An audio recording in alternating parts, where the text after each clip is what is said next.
Hey guys, Abner Miranda here. On April 8th, I posted a video regarding my belief that while while COVID-19 coronavirus is a real virus, it has a disproportionate response attached to it that is locking down our country. It's locking down the world, but I'm speaking for America. It's locking down our country, and it's really hurting our country very rapidly. The vast majority of you resounded with what it was that I said. A few of you went completely off the deep end, and I totally ignored them. Some of you made very cogent arguments that I really appreciate. Guys, I really appreciate when people have something intelligent to say, and they make their argument, and if a person stands their ground, boom, I will agree to disagree with you, and I will do it respectfully. Last night I came upon something that when I read it to my wife, who, like I said in the video, is an emergency room nurse, she goes, honey, you got to do another video on this. And I'm like, yep, you're right. You know what? Let's go to it now. All right, guys, here is the article in question. As you can see, it's an article on COVID-19 navigating the uncharted. And this name right here should ring some bells for you. This is Dr. Anthony Fauci, as in this Dr. Anthony Fauci. This is the man who has been pushing, I'm just going to bluntly say it, pushing for this massive, I'm going to choose my words carefully here, for this massive social distancing of our nation that by default is causing massive shutdowns, lockdowns of our nation. There are some things in this article that some of you are going to find rather shocking. And I should note that he wrote this article on March 26, 2020. So this is not an old article. I just downloaded it last night. But this is not an old article. He just recently wrote this article. All right, let's have a look at it. And as you can see, it's not only Dr. Anthony Fauci, it's also Clifford Lane, MD, and Robert Redfield, MD. This is, by the way, the New England Journal of Medicine, one of the most prestigious journals in the world on medical, basically all medical disciplines. The latest threat to global health is the ongoing outbreak of the respiratory disease that was recently given the name coronavirus disease 2019, COVID-19. COVID-19 was recognized in December 2019. It was rapidly shown to be caused, and by the way, the annotations are, I'm going to have a link to this article in the description so you guys can have access to this. All the notations are down here, so I'm not going to bother going through the notations.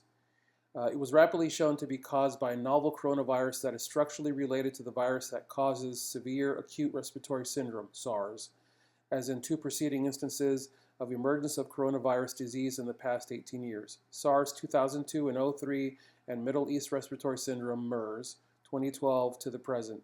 The COVID-19 outbreak has posed critical challenges for the public health, research, and medical communities. In their journal article, Lee and colleagues provide a detailed clinical and epidemiologic description of the first 425 cases reported in the epicenter of the outbreak, the city of Wuhan in Hubei province. This is the pronunciation of, I think that's Hubei, also Hupa. Hubei or Hubei province, China. Although this information is critical in informing the appropriate response to this outbreak, as the authors point out, the study faces the limitation associated with reporting in real time the evolution of an emerging pathogen in its earliest stages. Nonetheless, a degree of clarity is emerging from this report. The median age of the patients was 59 years. Whoops, sorry. Where was I? Oh, what did I do? Oh, all right, sorry about that, guys. The median age of the patients was 59 years with higher morbidity, jeepers, it's going to be one of those days, with higher morbidity and mortality among the elderly and among those with coexisting conditions, similar to the situation with influenza. There is what's known as a clue. 56% of the patients were male. Of note, there were no cases in children younger than 15 years of age. I found that interesting. Either children are less likely to become infected, which would have important epidemiologic implications, or their symptoms were so mild that their infection escaped detection, which has implications for the size of the denominator of total community infections. On the basis of a case definition requiring a diagnosis of pneumonia, the currently reported case fatality rate is approximately 2%. And in another article in the journal, Guan et al. Report mortality of 1.4% among 1,099 patients with laboratory-confirmed COVID-19. These patients had a wide spectrum of disease severity. If one assumes that the number of asymptomatic or minimally symptomatic cases is several times as high as the number of reported cases, the case fatality rate may be considerably less than 1%. Let's read that sentence again, shall we?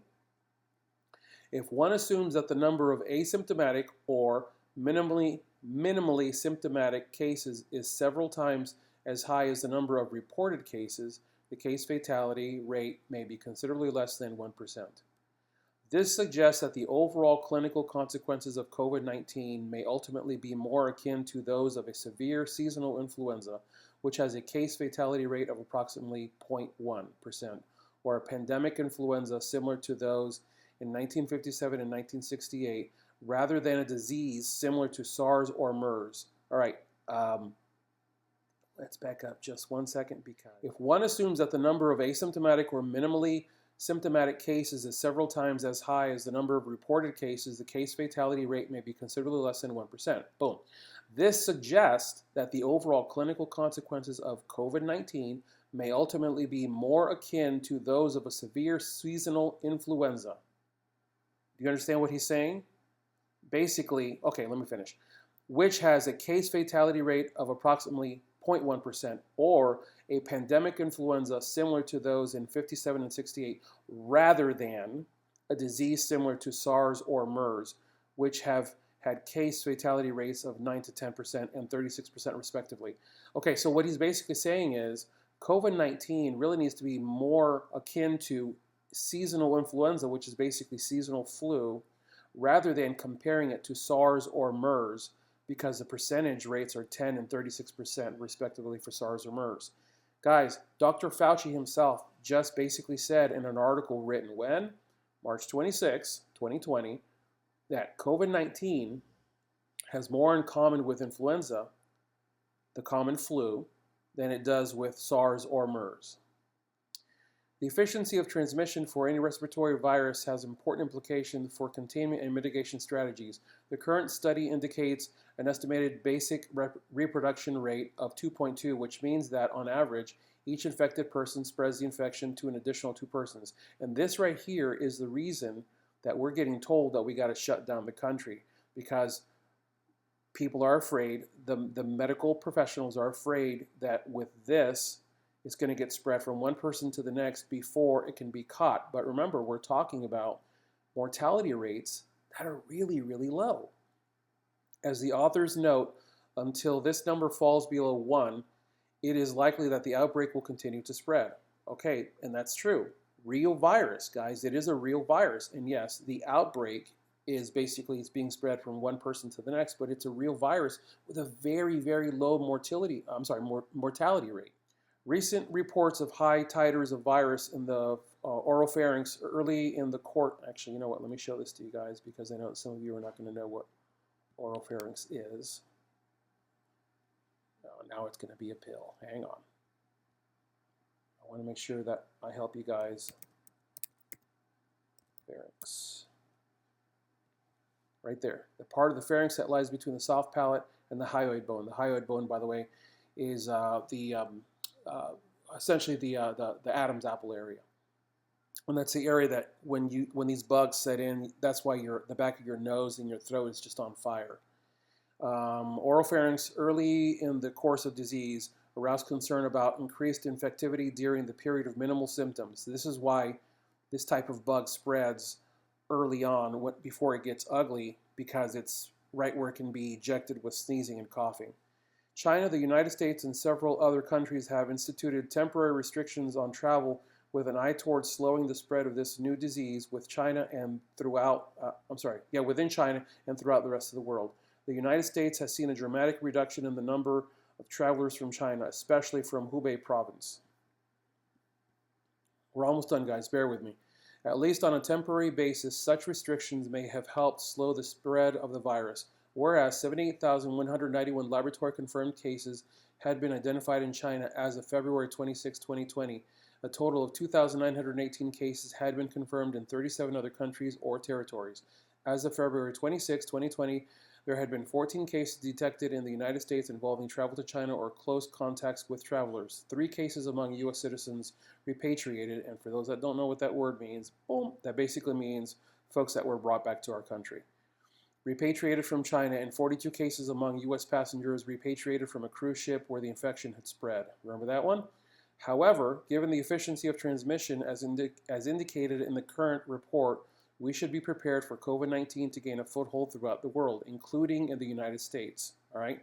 That sounds ominous, doesn't it? But remember, what they're basically saying is, yes, this bug is coming here, but the mortality rate is not that bad. Community spread in the United States could require a shift from containment to mitigation strategies, such as social distancing, in order to reduce transmission. Such strategies could include isolating ill persons, including voluntary isolation at home. Ta-da! That's what we're doing right now. School closures and telecommuting where possible, which is what everybody's doing right now. A robust research effort is currently underway to develop a vaccine against COVID-19. That little statement right there, oh boy. This, okay, it's going to be a pill. A robust research effort is currently underway to develop a vaccine against COVID-19. I remember in the early days of this, one comment that the president said as he was, right after he'd come to the podium, he said, Israel is on the verge of having a functioning vaccine, as I believe that's the way he put it. Guys, COVID has been around for a while. We saw that earlier on in this article. This is because it was found in 2019.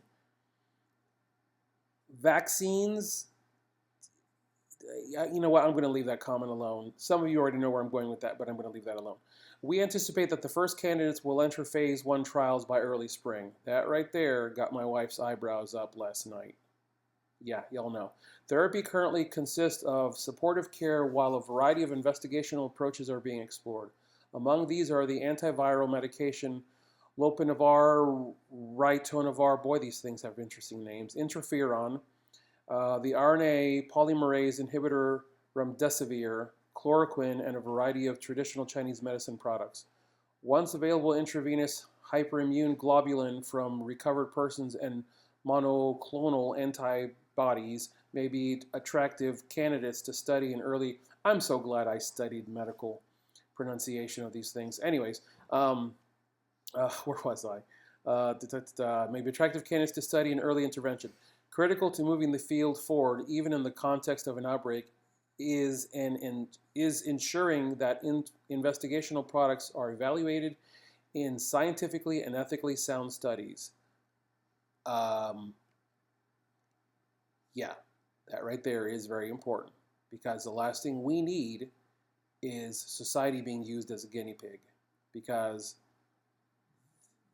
that has a gigantic Pandora's box waiting to be opened. That is a gigantic Pandora's box waiting to be opened. Every outbreak provides an opportunity to gain important information, some of which is associated with a limited window of opportunity. True. For example, Lee et al., which basically means Dr. Lee and everyone else et al., report a mean Jeepers, it's going to be one of those days. Report a mean interval of 9.1 to 12.5 days between the onset of illness and hospitalization. This finding of a delay in the progression to serious disease may be telling us something important about the pathogenesis of this new virus, and may provide a unique window of opportunity for intervention. Yes. Achieving a better understanding of the pathogenesis of this disease will be invaluable in navigating our responses in this uncharted arena. Furthermore, genomic studies could delineate host factors that predispose persons to acquisition of infection and disease progression. The COVID-19 outbreak is a stark reminder of the ongoing challenge of emerging and re-emerging infectious pathogens, and the need for constant surveillance, prompt diagnosis, and robust research to understand the basic biology of new organisms and our susceptibilities to them, as well as to develop effective countermeasures. All right, like I said, I'm going to have this as a downloadable PDF for you guys. It's this is an article that's definitely worth reading and rereading. So basically, what this journal is saying is that if one assumes that the number of asymptomatic or minimally symptomatic cases is several times as high as the number of reported cases, the case fatality rate may be considerably less than 1%. This suggests that the overall clinical consequences of COVID-19 may ultimately be more akin to those of a severe seasonal influenza, which has a case fatality rate of approximately less than 1%. Point one. Or a pandemic influenza similar to those in 57 and 68. Rather, and look, and what they've basically said is, yes, ugly, but nowhere near as ugly as SARS or MERS. And guys, SARS or MERS is what this is being equated to. Understand what they're saying, which is why I'm saying, which is why I repeatedly said in the video was real virus, fake response. Guys, they're not saying it's not real. This is a real bug. I admit that this is a real bug. I acknowledge that this is a real bug. But the fact of the matter is, they're giving this pandemic level response when essentially this is a bug that you get over, and you move on. We're fortunate in the United States that our supply chains are still relatively stable. Imagine if you're living in a third world country where supply chains are dubious at best. And now, with everything locked down, there's mass starvation going on. Someone challenged me, I forget when, a couple days ago on that video, and they basically said, well, what do you say to, the left doesn't have control over the entire world? Well, newsflash, people, if you look at the bigger picture, the left is not endemic to just the United States of America. There are people all over the world who are constantly seeking to undermine those who are trying to do good for their nation. When you say the left, you're really talking about people who hate freedom, who hate the good of humanity. They're everywhere, folks. They are everywhere. The fact is, this is a real virus with a fake pandemic, and it's causing problems. And America is going to have to come to grips with what it is that we are willing to do to break this. Let me be very clear with what I'm saying. I'm referring to basically getting to the point where Americans have to say, our businesses are important and we need to start moving forward. Because you'll notice, today is April 10th, Friday. As I'm saying this, just yesterday, big time, it really started coming out. Oh, look, it's actually working. The numbers are going, or the numbers are stabilizing, and maybe this is not going to be as bad as we thought it was going to be. Blah blah blah blah blah. Guys, it's part of the game. Meanwhile, tick tock, tick tock, tick tock, America is being driven into the ground. Think about it. Pray about it. More than anything else, respectfully reach out to your politicians and let them know that we need to get America up and running again. We need to get America working again. And please show them this article written by Dr. Fauci.